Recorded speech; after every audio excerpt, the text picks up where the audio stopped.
All right. Welcome to the AXCAST. This is the Thursday, April 27th, 2023 edition of the AXCAST. And on today's AXCAST, we'll be recapping the Game 5 win in Memphis. Grizzlies take it 116-99 over the Los Angeles Lakers in a much needed Game 5 victory. 64 points from Bane and Ja in Memphis in a Game 5 win. Yeah, you guys take it away. What stood out to y'all in the Game 5 win? Well, I'm going to start off by cashing in my take on Desmond Bane's second half performance in Game 4, rolling into this one.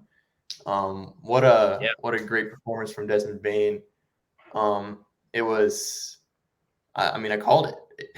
And now that Bane is back, I think it's scary for Los Angeles because, like, Ja played well, Bane played well. Jaren still didn't have the best game.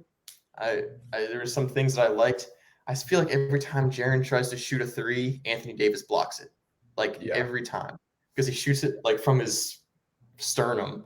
So but lots of positives. I really hope Luke Kennard is not too hurt to play. Like when I saw that, I saw him holding his left shoulder, and at first I was like, "Oh, good, it's not a shooting shoulder." And I was like, "Oh no, he's left-handed." Rats. That is his shooting shoulder. So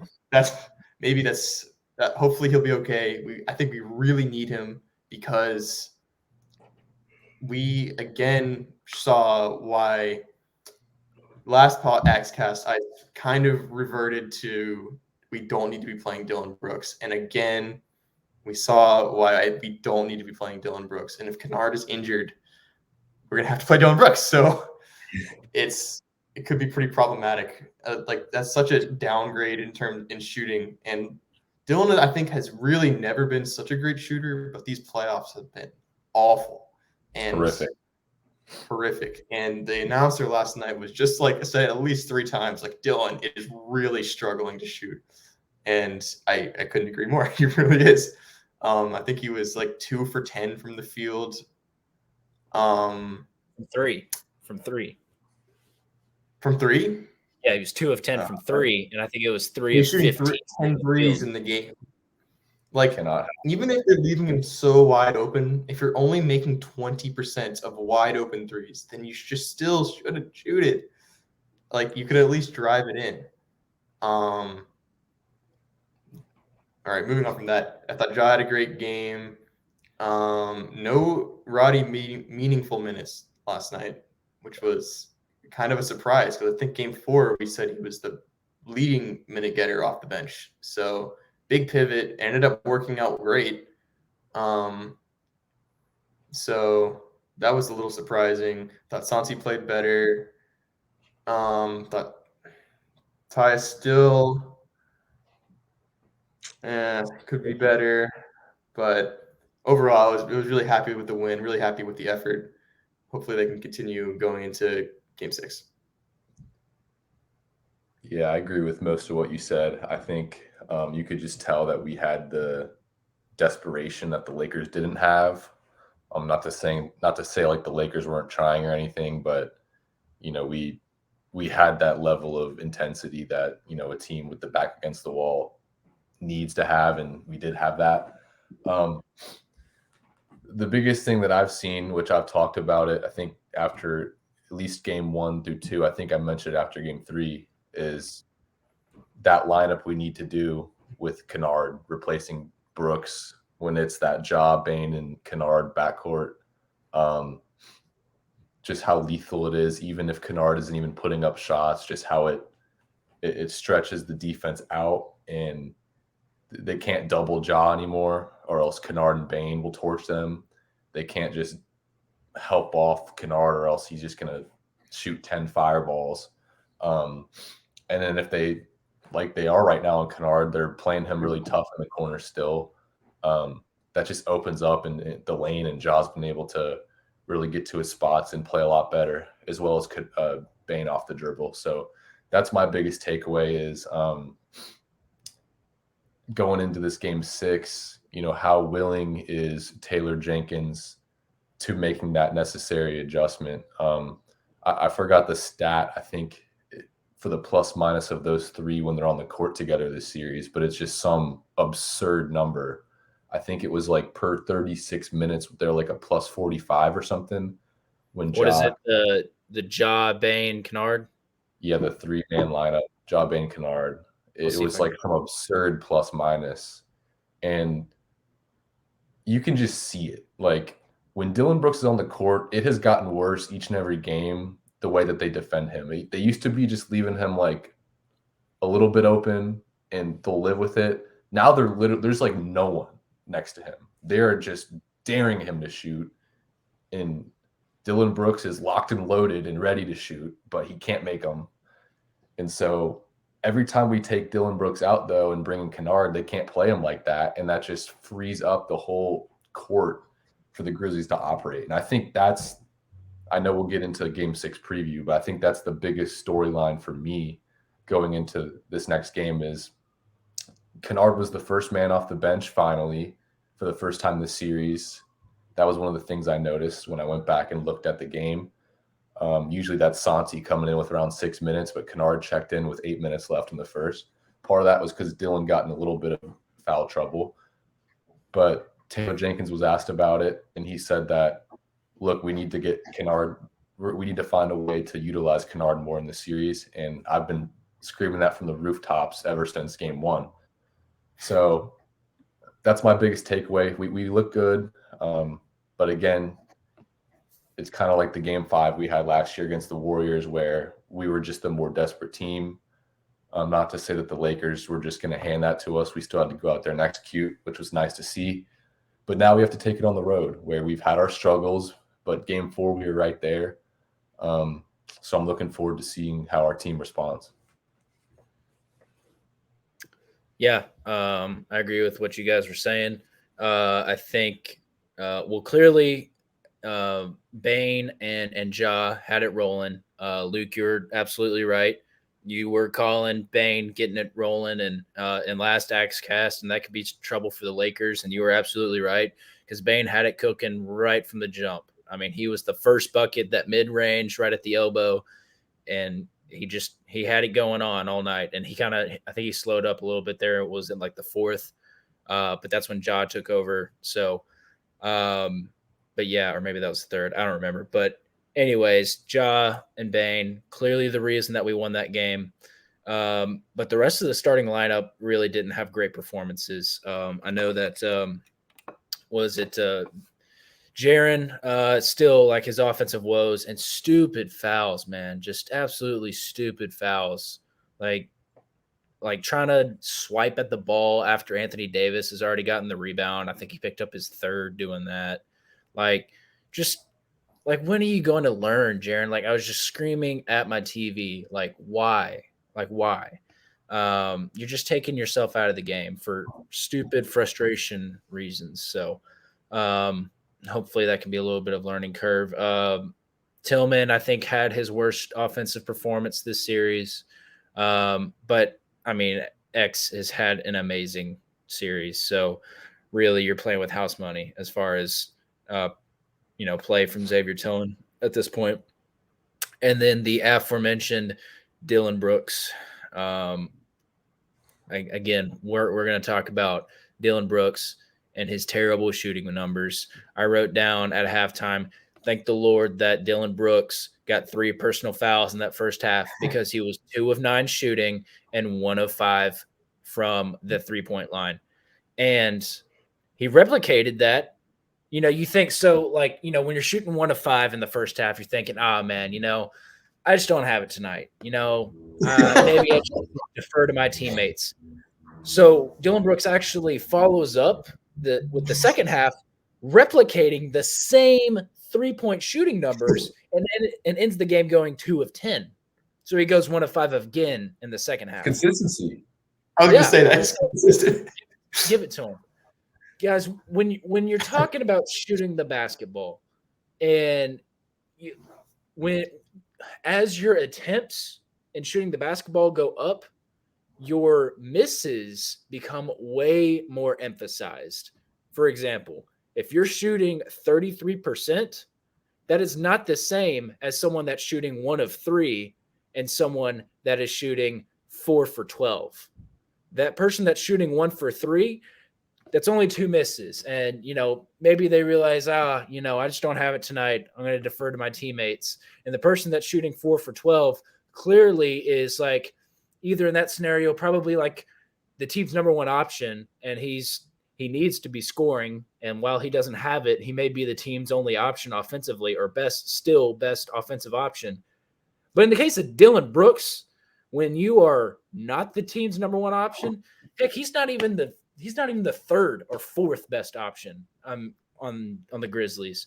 But yeah, you're going to continue to take these stupid shots that you can't make. It's ridiculous. So I was happy to see that Taylor subbed in Luke Kennard for Dillon Brooks there in the second quarter, or was it the first? I think it was the first, actually. He subbed in Kennard for Dillon, but really that was just because Dillon was in foul trouble. I don't think that Taylor was just like, I've got to make the tough decision here. Well, later in the game, right before Kennard got hurt again, Jenkins made the change. Jenkins, he went out of his usual sub patterns with Brooks, and he took Brooks out, and he brought Kennard in a situation where Kennard has not been in the game. And that's what I was listening to Chris Vernon talk about, that and how he thinks that, Kennard may not start in game 6 like a lot of us want him to, but it was pretty evident in the rotations. Even in the first quarter, you can argue that's mostly because of foul trouble that Kennard got brought in. But in the second half, Dillon just got the plug because he wasn't playing well. And Jenkins was asked about that, and he said, yeah, we were looking at the numbers.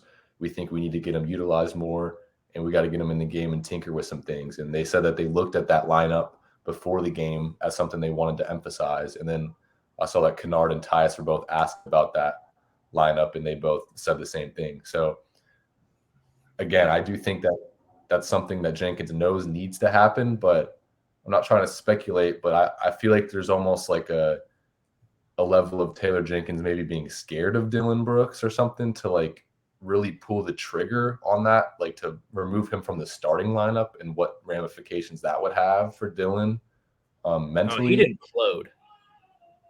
Yeah, it would be. He'd lose it. Yeah, so that's the concern. But Jenkins in the second half, he made the move, and they went to that lineup, and it was very effective. So we'll see, but yeah. We'll get to this, I know, in the game 6 preview, but man, in those post game pressers, the media was really trying to get both Ja and Bane and Taylor Jenkins to say Kennard is better than Dillon. They all three got questions about how much better the lineups were with Kennard compared to Dillon.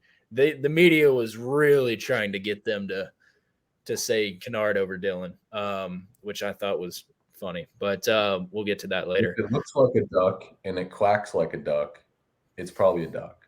And that's the elephant in the room. Dillon is. What does that even mean? No, here's what it means, Luke. If it sounds like Dillon Brooks sucks, if it looks like Dillon Brooks sucks, he probably sucks. Why did you just say that instead of a duck thing? It's an analogy. Okay, I sorry about that. Go ahead. If the eye test, you watch the game and you think Kennard's playing better than Dillon has a positive impact, and then you go to the stat sheet and the nut plus minuses are through the roof saying the same thing, it's probably true. If it looks like a duck, if it quacks like a duck, it's probably a duck. So you had me in the first half, and then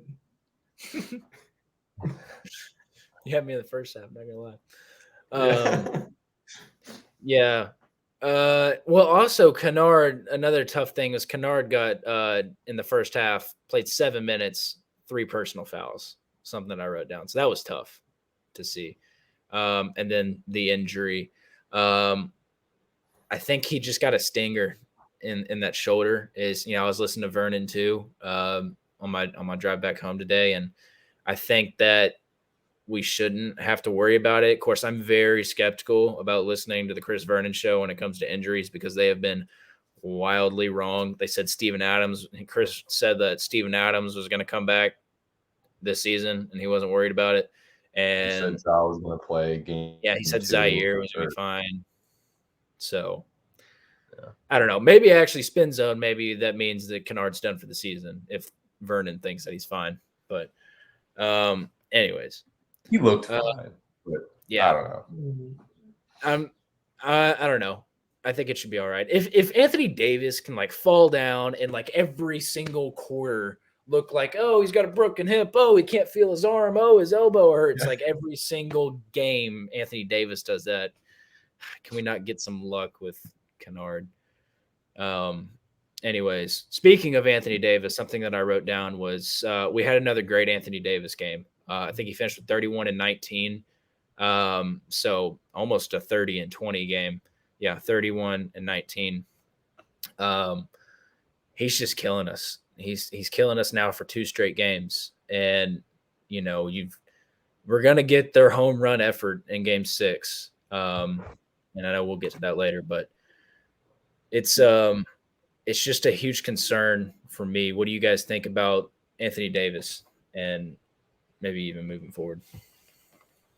Well, Anthony Davis didn't kill us in game 3 or in game 4. He killed us in like game 3, I believe. Oh. Game 4, he played pretty bad. But yeah, he's had a couple of these games. I think we asked earlier in this AXCAST how many Anthony Davis games we're going to get. And I said, we're probably going to get at least one more. And that was it. That's the game we wanted it to happen in, and the game that we played better than the Lakers anyways, and we won. So in my opinion, that's a good sign moving forward into game 6 that Anthony Davis this series, at least to this point, hasn't been able to string together back-to-back incredible performances. He's played decent in back-to-back games, but never something like a 31 and 19. So hopefully that'll mean that he'll be a little off in game 6. But yeah, I mean, he's the focal point of their team. LeBron is clearly not as aggressive as he once was as a basketball player. He's still very methodical and controls the pace and the schematics of the game going on the floor. But Anthony Davis is the power source of that team, and we're just going to have to be able to find a way to contain him. I feel like at times when we really lock in, we've been able to make it difficult on him without fouling. But that is a concern I have going into game 6, where, you know, game 4, I know I wasn't able to talk about post game with you guys that night, but I was very upset with the officiating in that game for some certain moments of the game when it comes to fouls and little cheap foul bailout calls that the Lakers got. So I am a little concerned about that in a game 6 back in LA. But for the most part, I think we'll be fine with AD. I don't expect him to do anything absurd. I think like we could probably expect a 25 and 10, 25 and 12 or something from him. But that's just my opinion on it. Yeah, you were right, Eric. That was he had a 12 and 11 game performance in game 4, so it must have been, yeah. You're right. It must have been game 3 that he had the other great game. Yeah, about Anthony Davis, like when I watch these games, the thing I notice most about him is usually him on the defensive end. Because all season we're like such a great paint scoring team, and now we're playing the Lakers, and whenever Anthony Davis is on the floor, it feels like we can't ever get anything in the paint. Like even if he's not blocking everything, it's like Jaren, like he's affecting it, and it makes it really tough because that's like where all of our offense comes from, and especially if Dylan Brooks can't, like they're not guarding him at all. That's why it makes it even more important for us to have Kennard in, is when we can't stuff in the paint like that, and we have to be able to manufacture shots from the perimeter, and you got a dude that is literally shooting like 12% from the 3. Like, you're just shooting yourself in the foot. Right. Like, through that lens, like, I think anything he gives the Lakers on the offensive end is just a bonus. And what's crazy is he's such a talented offensive player, but he hasn't had like such great games all series, like except for I guess last game and then game 3.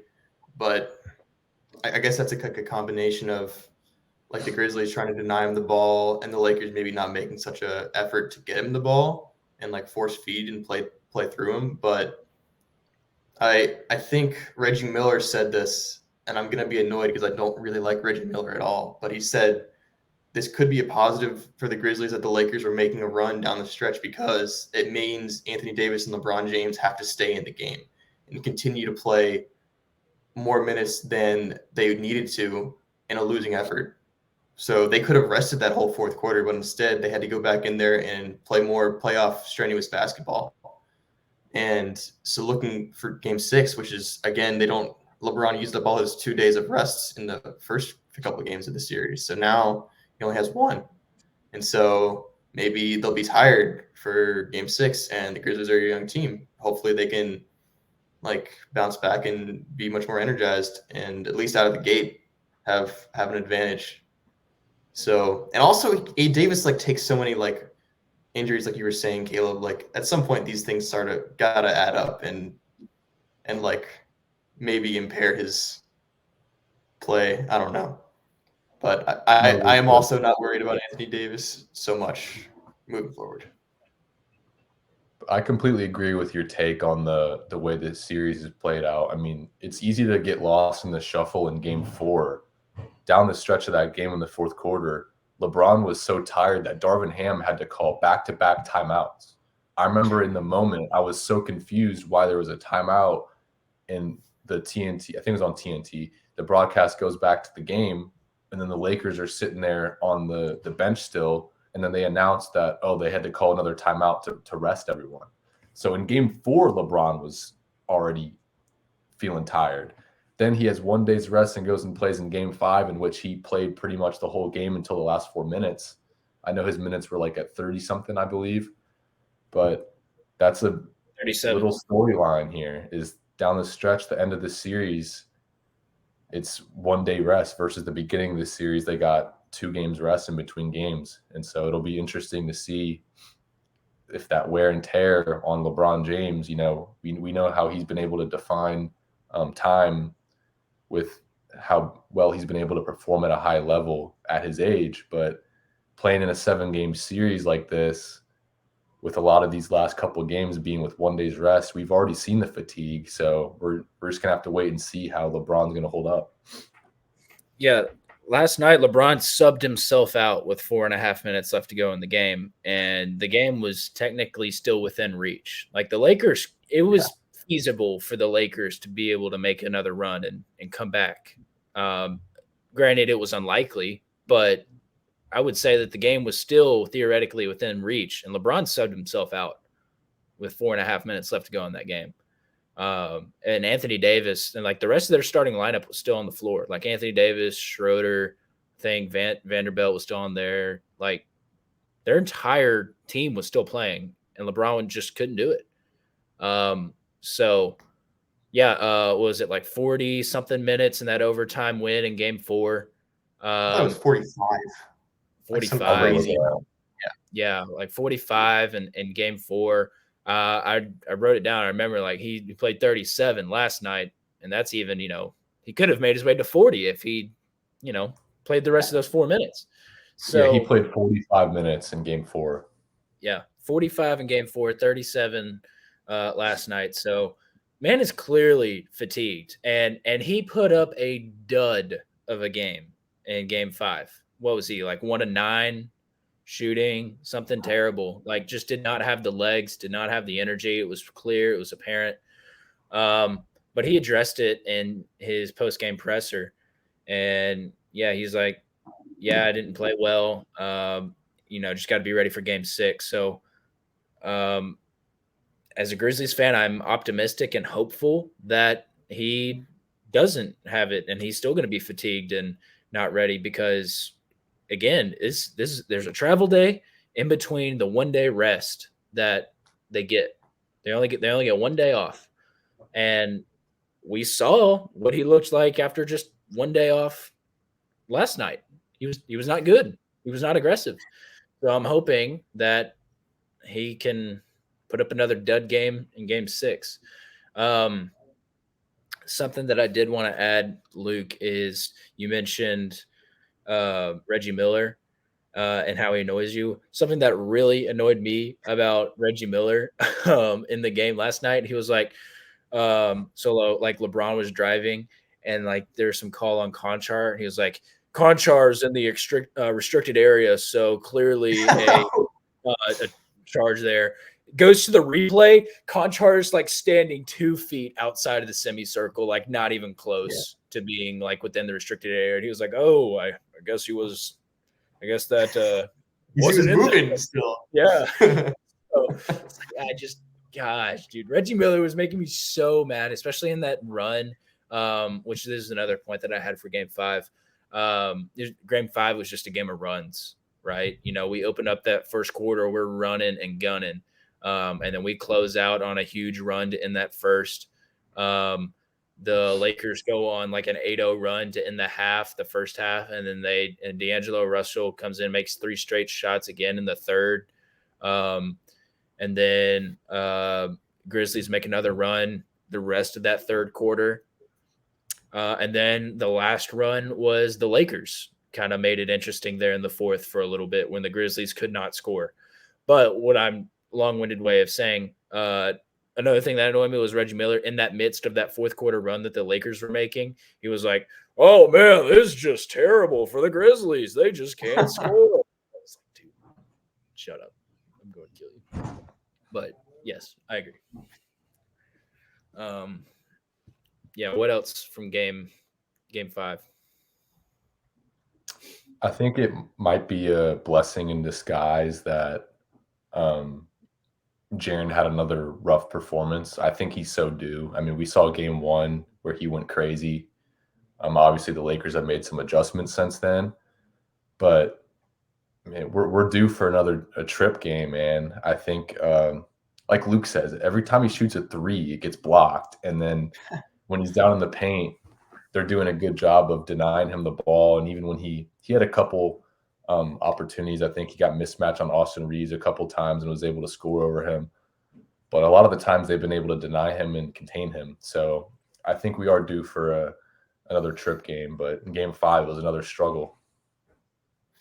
Yeah, I'm glad you brought that up, Eric, because I think he has struggled this series offensively, but in game 5 he had 5 fouls, but 2 or 3 of those were like at the end of the game when like he had already done a pretty great job of staying out of foul trouble throughout.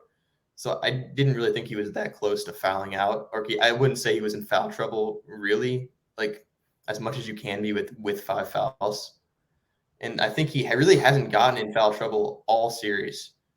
And like similar to what we were talking about with the rebounding numbers last AXCAST, if you told us that Jaren would not get into foul trouble all series, like you would think so positively about how it would have gone for us.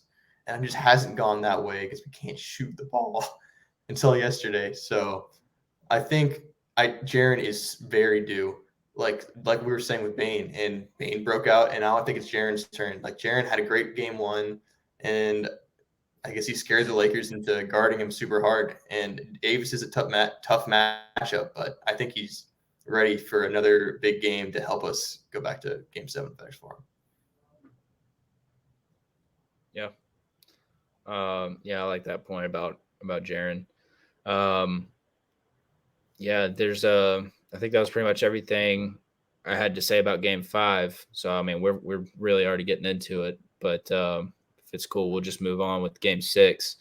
And so the things that I had written down for a Game 6 preview, I watched the 3 press conferences, like I mentioned, with Van Ja and Taylor.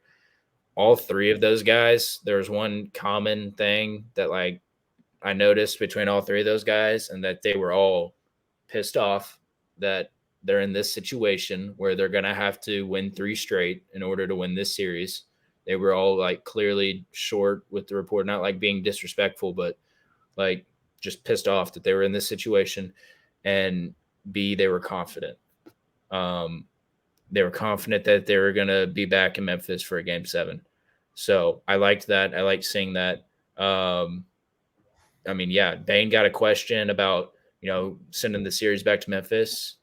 He was like, yeah, I'll see you guys on Sunday. So, yeah, I love to see that.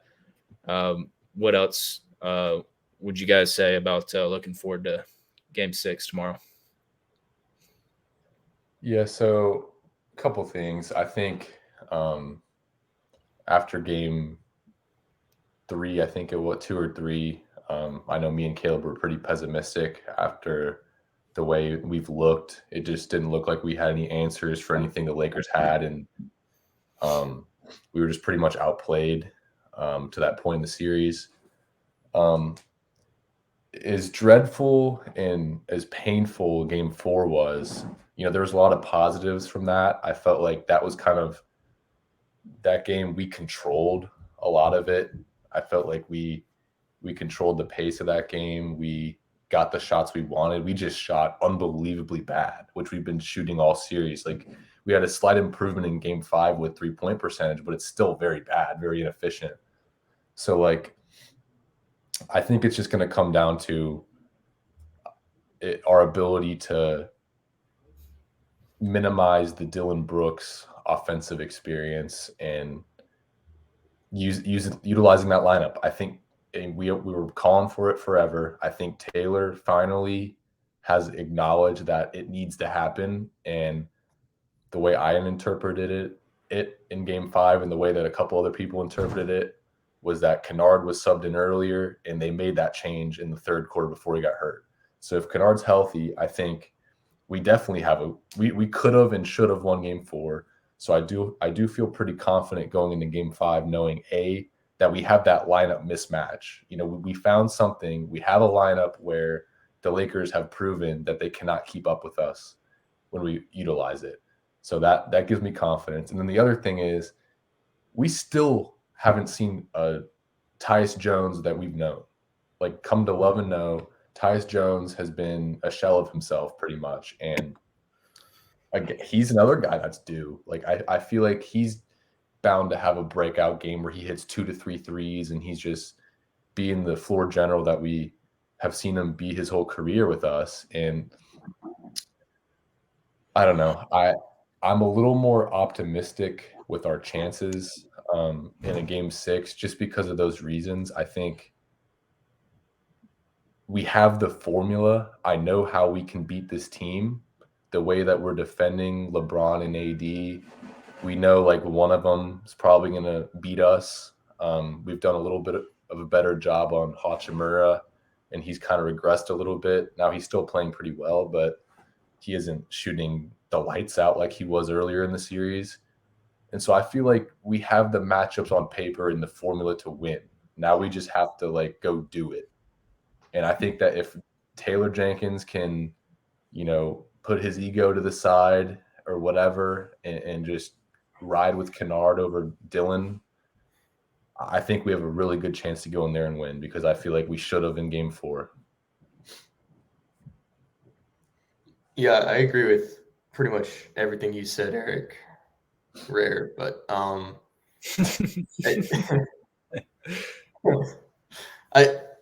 think it really comes down to if Kennard's healthy, because if Kennard's playing, then we can do that and it'll be great. The not having anyone guard. There was a time last game where they were just double teaming Morant and Dillon was wide open. So yeah, what can you really do? If we can just keep Dillon out of the game, I know Jenkins is like strapped with like injuries, but we really got to get Dillon out of the game, like bad. He has like negative playoff experience where he like keeps shooting even though he's like shooting 20% from 3.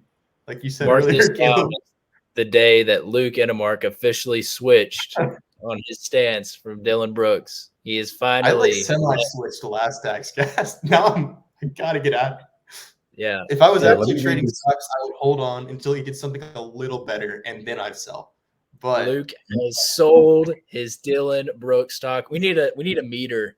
We need to like get with our technology team over here at the AXCAST and make sure that we can have like a stock meter. Eric would have like a lot of the Kennard stock. Luke, who would you have? Yeah. Yeah, Eric's got Bane. Eric just likes the shooters. It's got like Kennard and Bane. Luke would have like, I don't know. Who'd you have? I think But there's only one of us who was approved of the Jaren Jackson Jr. draft. Okay, well, that's a So low blow. I might take claim to that. But you sold your Dylan Brooks stock. Yeah, I'll get out of that. Sell It's it low. just such a hamper on your ability to do anything, especially like I said last one. Like if you can't even guard LeBron James, if you're not guarding LeBron James, then what are you? Yeah. What's the point of even having you there? He does bring great energy, and that is good, but it's Kennard can nowhere guard. near worth the. What's that? Well, because he's on Austin Reeves, right? And Yeah, Kennard so can there's just guard no Austin point Reeves. in like playing Dylan, I think, at all now. At least, like he probably could get the Steven Adams treatment from the Timberwolves series like last year. Yeah. It's just we don't have like enough players right now. Listen to this I think we stat. actually do have enough players, but I don't know if we trust Zaire Williams. No, we can't. So, no. yeah. So, I don't know how much worse he could be than Dylan. Look, I have an insane Dylan Brooks stat. What's that? Let's hear it. This is from Rob Perez, one of my favorite NBA guys on Twitter. Grizzlies rotation players in Game 5 plus minuses. Luke Kennard plus 6, Ja plus 19, Bane plus 18, Aldama 17, Tyus Jones 12, whatever. In a game which the Grizzlies won pretty convincingly, the only person in negative numbers, Dylan Brooks minus 7, Luke Kennard plus 26. And that's the switch we got to make. Well, if he's healthy, I think we should do it. I'm with you. Another thing I'm looking for is Bane has had like in this series like spurts of like greatness, and like here and there at the beginning of the game, the end of the game, Game 5, like beginning of Game 3, I think. And then it just seems like there's times when he's out there and he's facing the floor, but he's not really. He could be more aggressive, I think. And I'm not asking him to like be the primary guy every play, but I think if he could try to at least maintain some level of aggression throughout the game, it would like do wonders for us. I think it's kind of tough for him, like being the screen ball handler, but like off the ball or like in transition, he's been really effective, I think, and I think he's the key for tomorrow. And I'm really looking for, like we said earlier, a Jaren breakout game.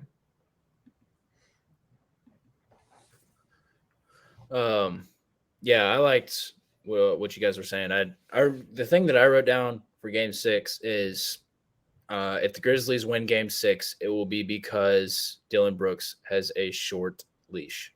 And I liked what you said, Luke, about kind of getting the Steven Adams treatment from the Timberwolves series, or even getting the Valanciunas treatment from the Utah series.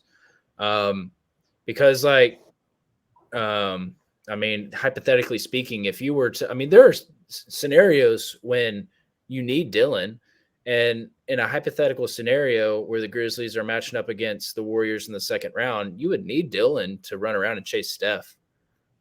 So you would need him in that scenario, but not to get too ahead of myself, because look, I predicted Game 6. I predicted Lakers in 6. That was my prediction after Game 1. You're gonna get the Lakers home run effort, right? You're gonna get everything that they've got in Game 6, because I think this is when they want to close it out. I think that LeBron, he already mentioned it like in his post-game presser, like he's going to be ready. I think both teams are going to leave it all out on the line. The Grizzlies are pissed off. They're motivated. They're going to do everything that they can. They feel disrespected. And the Lakers, it's going to be a battle. Like, it's going to be a great game. Like, either way, I think it's going to be like game 4, where like it'll probably be a 1-possession game, all throughout the fourth, and it's just going to be who can make plays late in the game. I got to be honest, I'm not feeling optimistic because I've seen this movie before. I was in Memphis when we were blowing out the Warriors by 55, and we got Draymond Green dancing to whoop that trick because we're blowing out the Warriors. But you know what? They got back to Golden State, and they took us down in 6. However, there was no John Morant. That's true. That's No fair. John Also, Morant. No Luke Kennard. Yeah. But yeah, I get it. I'm going back and forth too, because I was with you this whole series, Caleb, where I wasn't feeling great, but I have like this weird hope now, which it's probably just going to come back and crush my heart again. But just seeing this matchup advantage that we have, I felt like this whole, like up until game 4, I didn't feel like we had any edge over them. Game 2, I thought we just, we were desperate pretty much, and the Lakers weren't, and we were just able to take advantage of that. But like, we have the formula, in my opinion. Like, we know how to beat this team. I'm not super scared of this team. I think like we have played nowhere near our best basketball, and we've been able to hang in there because it's the Lakers, and they are, at times could be very good, but at times can be very undisciplined and, do very dumb stuff. Kind of like the Timberwolves last year when we played them, but they do have LeBron James, so it's a lot different. But I'm feeling a little more confident in us. I think it's going to, like I predicted game 4 and I was right, it's going to be a war. But like I said earlier in this series, like we haven't been able to prove to win those close games. Every time we get in those super tense environments, especially on the road when it's a 1-possession game, recently we have not been able to pull it out. And we had a chance to do it in game 4, and John misses a free throw, and the Lakers end up capitalizing on a, LeBron James clutch shot, which what are you going to do? But my only thing is I think it's going to be very close, and I think we have a great chance of winning, but I am a little worried still about our lack of execution down the stretch of these games. I feel like we're going to have to kind of have the game play out similar to game 4, in that we have like a pretty sizable lead in the midway through the 4th. Because like were we up 9 or 7 in game 4 until D'Angelo Russell went on like a 8-0 run himself in like 45 seconds or something crazy. Hit 3 straight. We were up 7. I think it was 90 to 97. D'Angelo Russell hits 3 straight threes. Yeah. So like, again, like if we can just get ourselves back in that scenario, I think that's our recipe to win. I still can't really see us pulling out a very close, tight game. I have to just see that to believe it, even though we've been able to do it in the past. Just recently, we haven't shown that ability. So I think we're going to have that same 6-7 point cushion with under 6 minutes left to be able to weather that storm to have a chance. But I'm feeling pretty good.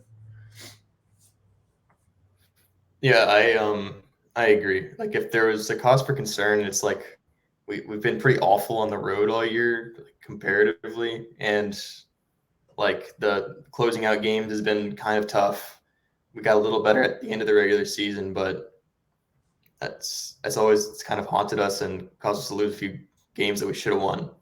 So I think that this whole series, I haven't seen one game where I said like, this is like I don't know how to say it without being critical, but like I think they haven't played to the best of their ability all series. And if there ever was a time to do it, it's tomorrow. So I think they can do it.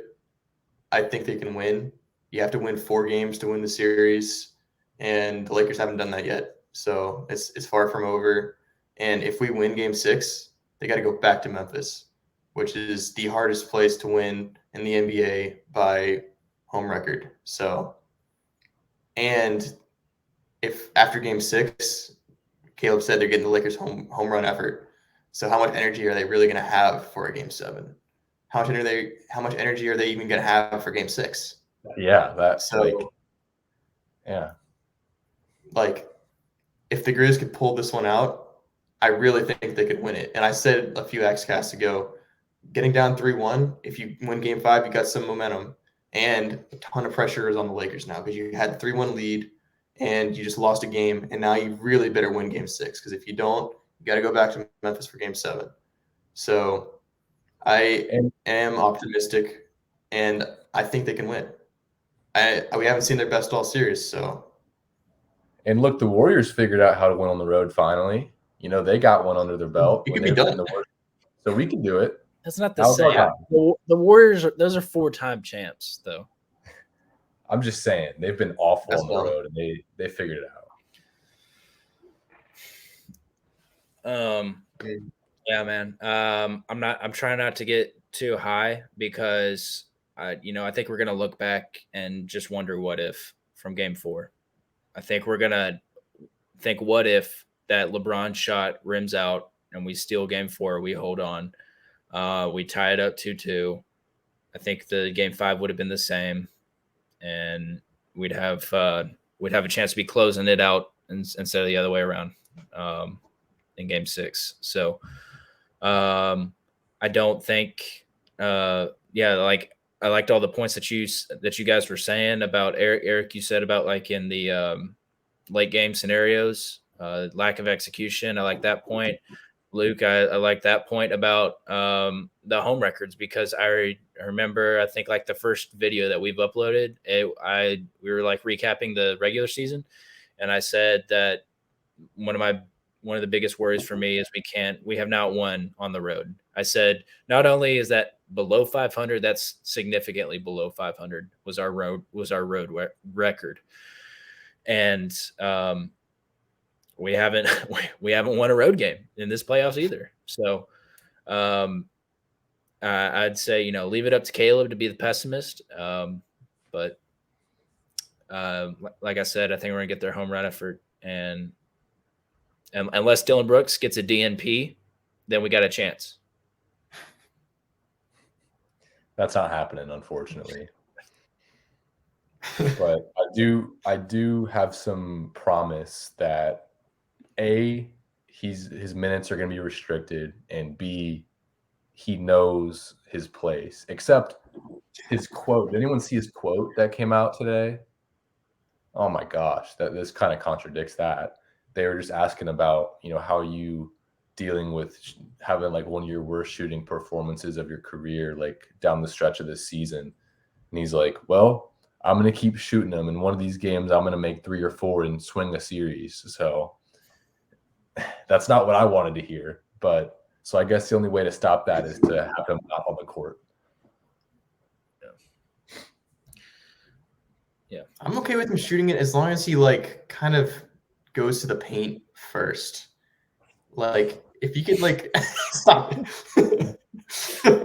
I think when he goes to the paint first, then he like gets a little momentum and sometimes he can make it. But if he just starts shooting threes, then it's just like I don't mind his rim runs. I don't mind his like 10-foot jump shots, but it's just the 3-pointers that it's just like you'd think like we were under attack with a drone strike with the amount of just absolute bricks he's putting up. It's like raining bricks, and it's just terrible.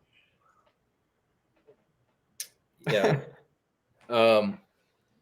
Grizzlies are going to have to set the tone like they did in game 5. We came out running and gunning, and we got to our fast-paced play style, and we set the tone. It's going to have to be like that in game 6 if we want a chance to win, in my opinion. So Lakers currently 4.5-point favorites, according to Vegas right now. They're favored a lot more than I thought they would be. 4.5 is kind of a lot. So I guess any last thoughts, and then give y'all's predictions, like final score, or maybe not like score, but like how the Grizzlies will win or lose.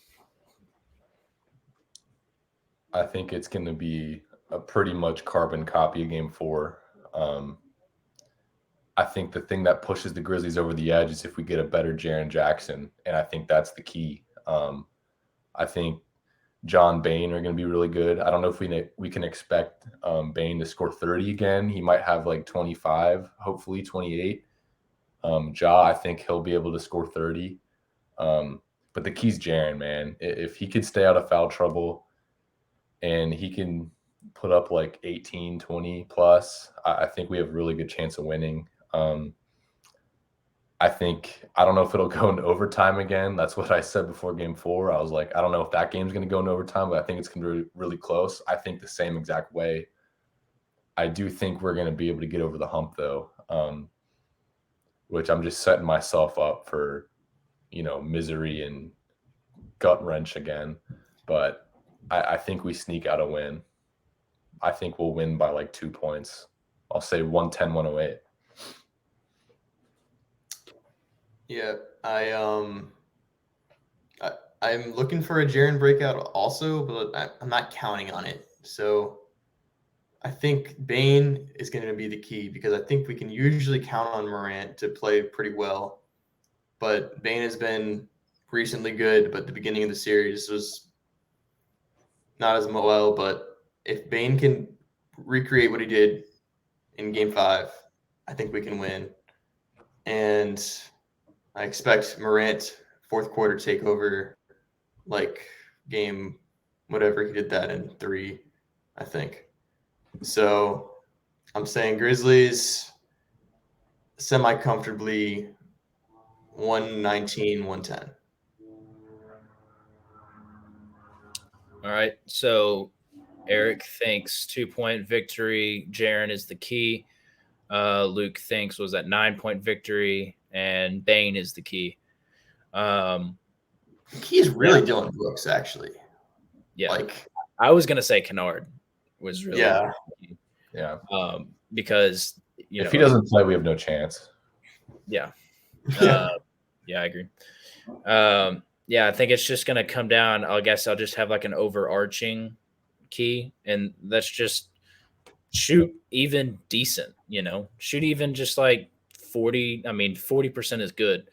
But I mean, even if you're shooting in like the mid 30s from 3, I think that can be it, because we shot 21% from 3 and the game went into overtime in Game 4. So I think if you even shoot halfway decent, that could be the key.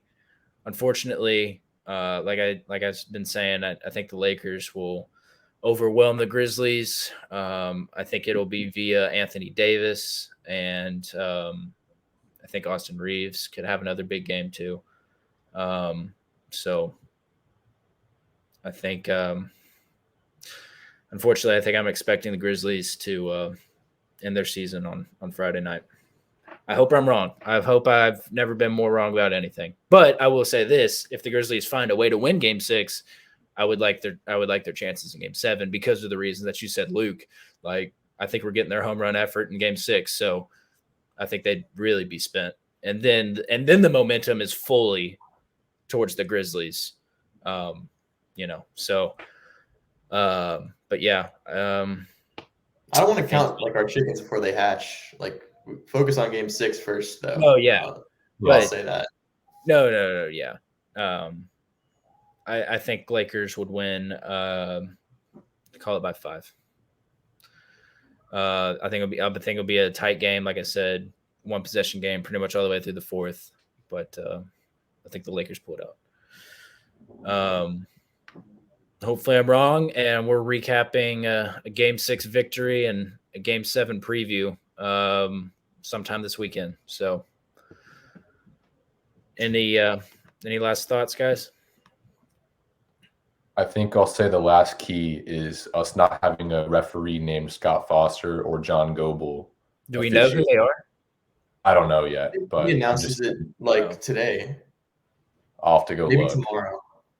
Because John Goble was terrible in Game 4. I felt like there were some questionable calls that helped us at some points, but down the stretch in pivotal moments, I thought we got shafted by John Goble. Absolutely shafted. Yeah, I don't see the referees up yet on the ESPN app. Luke Kennard listed as doubtful. Doubtful. That hasn't been like Grizz PR'd yet. That's just their like prediction or whatever. Okay. We haven't seen Grizz PR tweet. I think he plays, but I don't know. I don't want to speculate. Yeah. You figured that the Grizzlies would get a pretty good effort and the crowd would be rocking, and I wasn't surprised to see us win Game 5, but Game 6 is going to be it. I think it would be even a bigger game than Game 7, if that makes sense, because of just the amount of effort that you would, or Game 7, yeah. The Lakers are trying to finish this series now. Yes, I agree. Yeah. And like I've been saying, the longer this series goes, the more it favors the Grizzlies as far as young legs and old heads. So, yeah. Anything else? I think that's it. Cool. Yeah. All right. We'll sign off for now. This has been the AXCAST with Caleb, Luke, and Eric. We will see y'all hopefully this weekend. Peace.